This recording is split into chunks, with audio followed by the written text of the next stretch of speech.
unserem Weg machen wir einen Zwischenstopp in Tom Price, Western Australias höchstgelegene Stadt. Genau wie Newman ist diese Stadt geprägt vom Bergbau.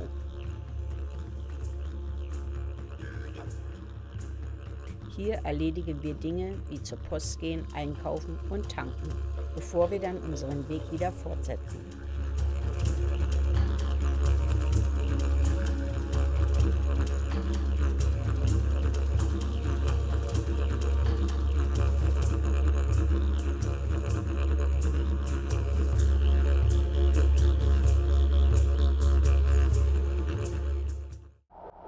Herzlich willkommen zu einem neuen Video. Wir sind jetzt in Exmouth und als erstes werden wir erstmal in den Caravanpark einchecken und dann schauen wir uns ein bisschen in Exmouth um. Brauerei. Peter möchte gerne heute Abend zur Brauerei. Mal gucken, ob wir Lust haben. Ja. Und in den Pool. Ja. War eine ziemlich lange Fahrt heute wieder. Ja. Ungefähr 6 Stunden, etwas über 500 Kilometer. Aber zwischendurch war auch nicht viel zu sehen. Nee, dafür ist Western Australia berühmt. Schöne Landschaft, aber weit. Ja. Du fährst los und wenn du die Landschaft gucken willst, guckst du alle Stunde mal hoch und dann siehst du was anderes und reicht es vollkommen. Ja, jetzt müssen wir aber raus aus der Sonne. Ja. Mein Hut nicht aufgesetzt. Also okay. Gut, fahren wir nach Exmouth. Fahren wir zum Caravanpark. Also wir haben uns jetzt auf dem Campingplatz eingerichtet, haben auch schon mal den Pool getestet, super. Und da wir jetzt doch heute ein bisschen zu faul sind, was zu kochen und da wir sowieso ein bisschen Durst haben wir uns dazu entschlossen, jetzt zu der Wellboden Brauerei zu gehen und die machen wohl auch eine sehr gute Pizza und die werden wir jetzt mal testen. Pizza und ein Bier und entweder ein Wein oder ein Cider oder so.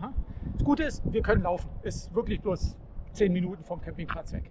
So, jetzt, ich habe Durst. Gefunden. Wir haben es gefunden. Hazy Bowl. Yummy.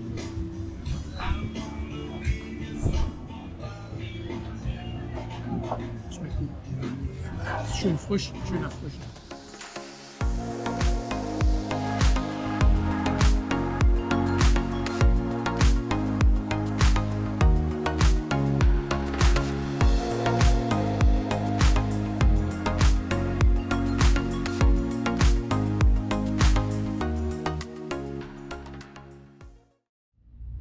Kleine Welt. Stehst den ersten Morgen in Exmouth auf, möchtest zum Frühstücken gehen, unser übliches Egg Benedict. Findest natürlich bei Chance das kleinste Café, was es überhaupt gibt, gehst rein. Und wem gehört das Ding? Wer bedient da? Eine Deutsche. Das ist unfassbar. Ja, du kannst mal sehen, dass die Deutschen erfolgreich sind, oder? Ja. Und das Café ist wirklich niedlich. Ja? Ja. Also, dass sie da überhaupt so viel Frühstück. Und Early Bird stimmt, also der Name stimmt. Ist kein Mensch hier. Jetzt haben wir noch das ganze Ding für uns alleine. Frühstück! Das sieht ja schon mal richtig gut aus. Ich krieg den Simon, Salmon und Ham. Dankeschön. Bon Appetit! Ja, also sag mal kurz hier, wer irgendwann mal hier nach Exmouth kommen sollte, Early Bird Café und du kriegst ein super tolles Frühstück hier. Danke! Und sei ein Early Bird, denn es ist auch leer hier. Gut. Guten Appetit! Danke. Dankeschön. Heike ist total happy. Wir haben noch ein anderes Big Thing of Australia gefunden. Und der muss jetzt natürlich in Heikes Sammlung. Ist eine riesige Prawn.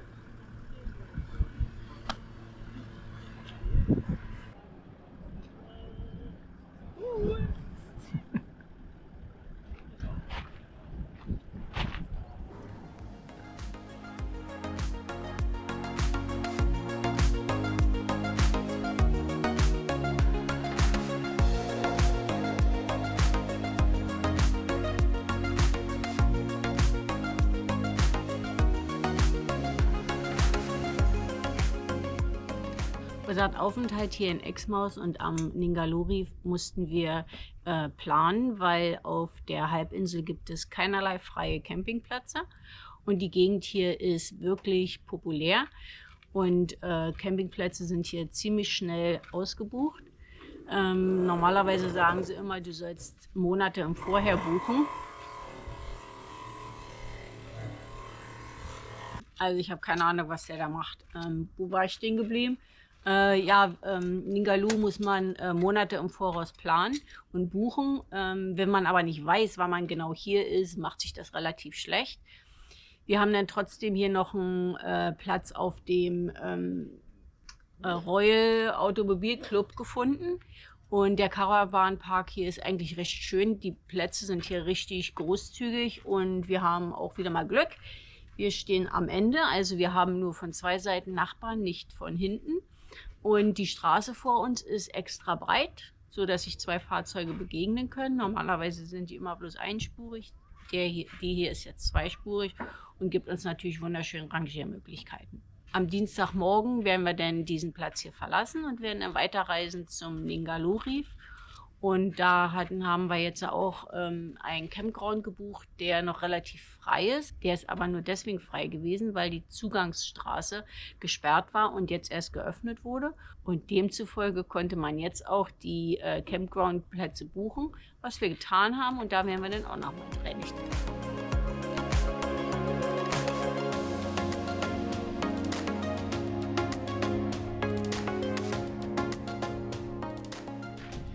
Gestern Nachmittag hatten wir noch eine ziemliche Wolkendecke und da habe ich schon gedacht, dass unser Abenteuer, was wir heute machen wollten, so ins Wasser fällt. Heute früh haben sich dann die letzten Wolken verzogen und sind wir jetzt hier gefahren.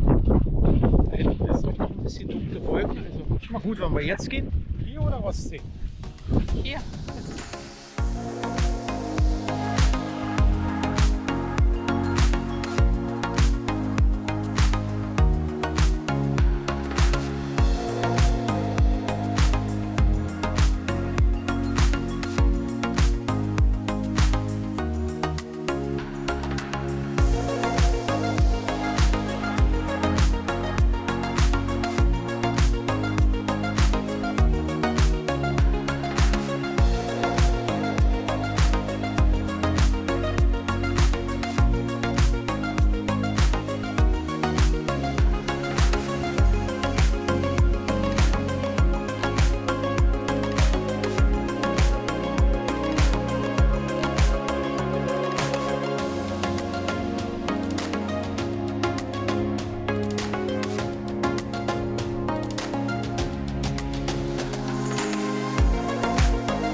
Also ich glaube, der Wind verfolgt uns hier. Das ist ja furchtbar. Das war zwischendurch auch ein paar Tage gut. Ja. Wir haben jetzt das Schwimmen abgebrochen, das Schnorcheln, weil es war doch relativ windig. Ja, und das Wasser war relativ aufgewühlt gewesen. Man hat es auch irgendwie gesehen, dass es relativ trüb ist. Eigentlich wollten wir jetzt noch zum Turquoise Bay rüberfahren, noch mal ein bisschen schnorcheln. Aber wir brechen das Ganze jetzt ab. Das hat keinen wirklichen Sinn. Wir fahren dafür ins Informationscenter jetzt. Schauen wir mal, was es noch zu sehen gibt. Wir haben eine Sea Turtle gesehen. Ja, wir haben In freier Natur, nicht im Aquarium, nicht gequält, eingesperrt. Ja, War schon ein Erlebnis. Also War ein Erlebnis, Schnorcheln war schon schön, aber war auch anstrengend gewesen. Und hoffen wir mal, dass sich das Wetter in den nächsten paar Tagen dann bessert, weil wir sind dann, wie gesagt, am Coral Bay. Und da hoffen wir mal, dass wir noch mal ein bisschen schnorcheln können.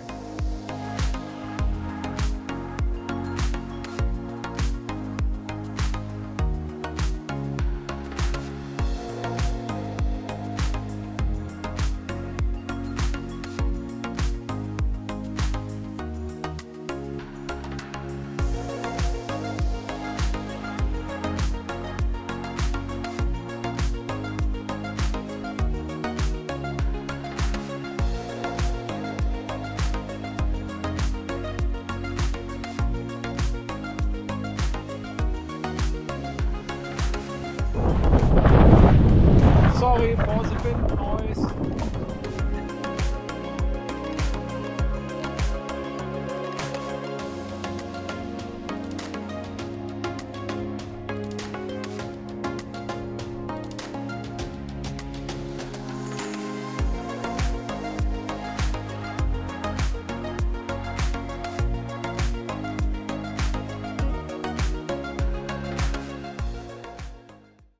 Exmouth hat natürlich noch ein bisschen mehr zu bieten als das, was wir schon gesehen haben.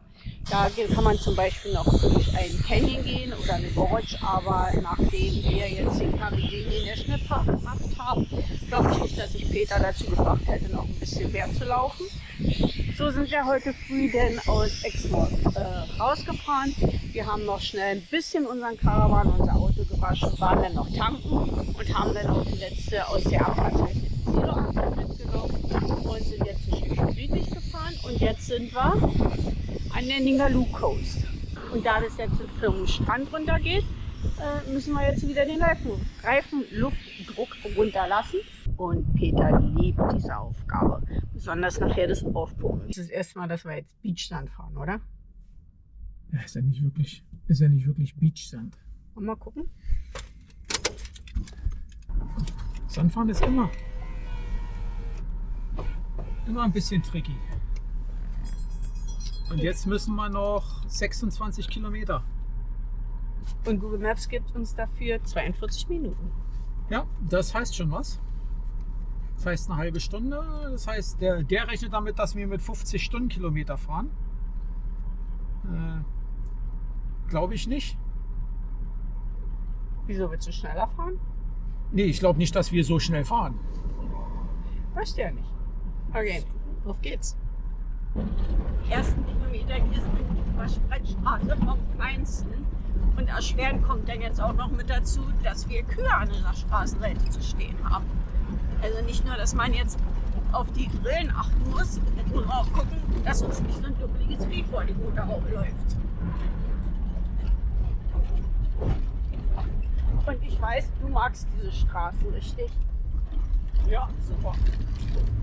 Komm. Darfst du mich mal ein bisschen lächeln?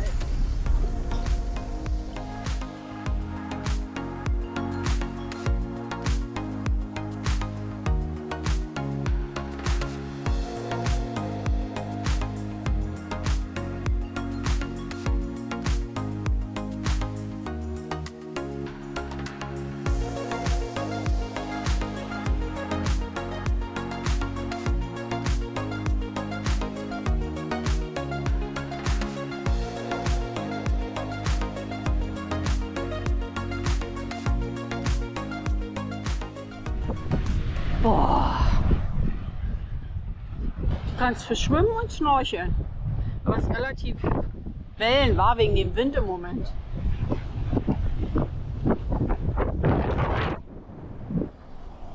Hier bleiben wir jetzt für die nächsten 3 Nächte. 3 Nächte. 3 Nächte. Unser Caravan Vielleicht können wir auch 17 draus machen. gleich steht da hinter der Düne. Und das ist das Meer.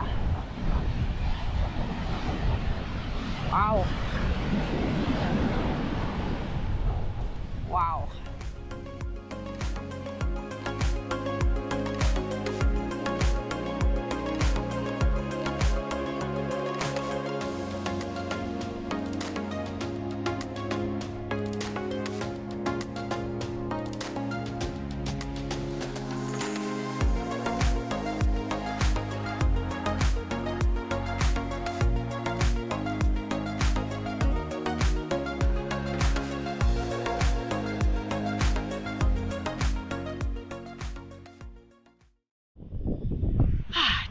Tag 2 on Janes Bay Campground.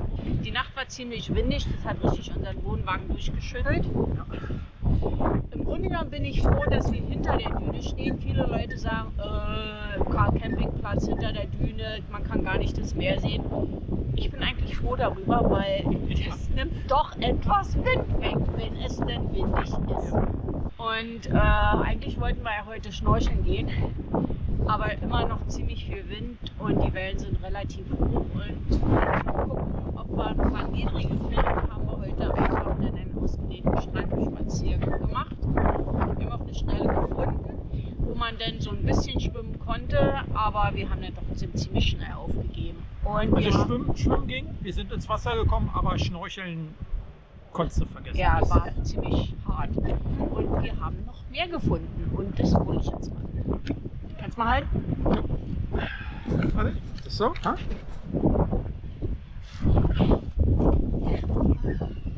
Ja.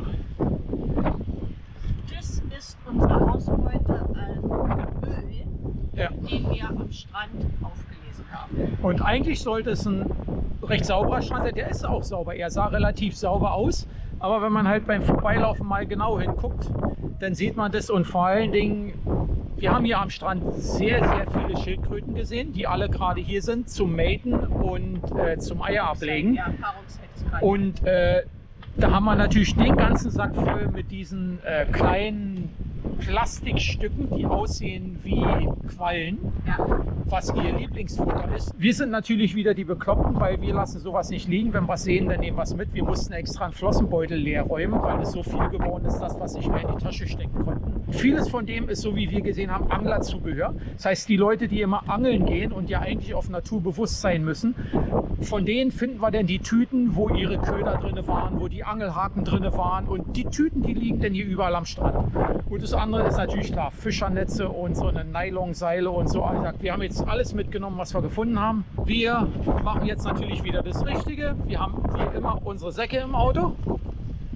Die haben wir irgendwann mal gekriegt. Da musste natürlich auch sagen, leider hört man von den Dingern viel zu wenig Werbung. Vielen Dank an die Firma, ich glaube Drifter war das damals. Ja? Respekt zu Busch, die haben die Dinger damals kostenlos verteilt und verschickt, wenn man unterwegs Müll sieht, einsammeln. Schade, dass nicht mehr so viel Werbung dafür gemacht wird. Schönen Dank an Drifter. Und wir würdigen die Tüten, wir sammeln den Müll ein. Und der Strand ist jetzt ein bisschen sauber. Morgen wird er wahrscheinlich wieder dreckig sein. Der nächste Müll wird dann wahrscheinlich mit dem Wasser angeschwemmt werden. Wie sagt man immer schön nach dem Motto, nimm immer eine Tüte mehr Müll mit raus, als wie du reingebracht hast. Und wenn das jeder machen würde, dann hätten wir auch diese Probleme nicht. Aber ja gut, kann man sich darüber aufregen, so lange wie man will. Ja.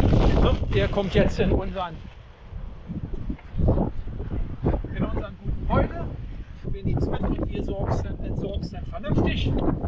Kommt in eine Mülltüte, in den Mülleimer. Und so lange, bis wir ihn finden, nehmen wir es mit. Auch die letzte Nacht war sehr windig. Mit Windgeschwindigkeiten über 40 Stundenkilometer hat es unseren Plan, heute wieder schnorcheln zu gehen, regelrecht davongeweht. Als erstes haben wir uns heute dazu entschlossen, durch die Dünen spazieren zu gehen und Fauna und Flora zu bewundern.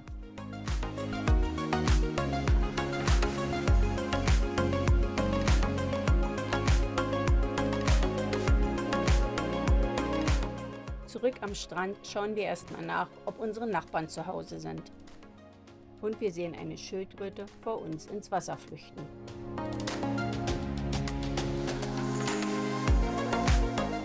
Und dann kommt Heikes Kind wieder raus. Heute lassen wir einen Drachen steigen. Wind haben wir Gott sei Dank genug.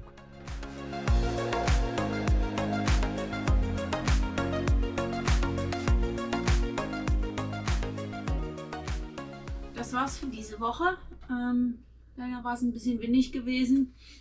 Konnten nicht wirklich viel machen diese Woche, aber Wetter kann man nicht ändern. Doch. Das machen wir doch. Wir fahren weiter. So wird das Wetter auch anders. Es kann natürlich sein, dass es auch schlechter wird. Keine Ahnung. Wetterbericht sagt, er soll ein bisschen besser werden. Ja, auf jeden Fall gehen wir jetzt wieder ein bisschen weiter nach Süden. Wir gehen nach Süden, ja. Karneval. Päckchen gekriegt. Das holen wir ab und dann fahren wir zum nächsten Campingground.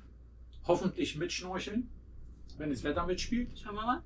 Wenn irgendjemand eine gute Idee hat, wo wir hinfahren sollen, zwischen hier und Perth, her damit. Gut, dann bedanken wir uns fürs Zuschauen. Wir würden uns freuen, wenn ihr einen Kommentar hinterlasst oder einen Daumen hoch. Und wenn ihr uns weiter begleiten wollt auf unserer Reise, abonniert einfach den Kanal.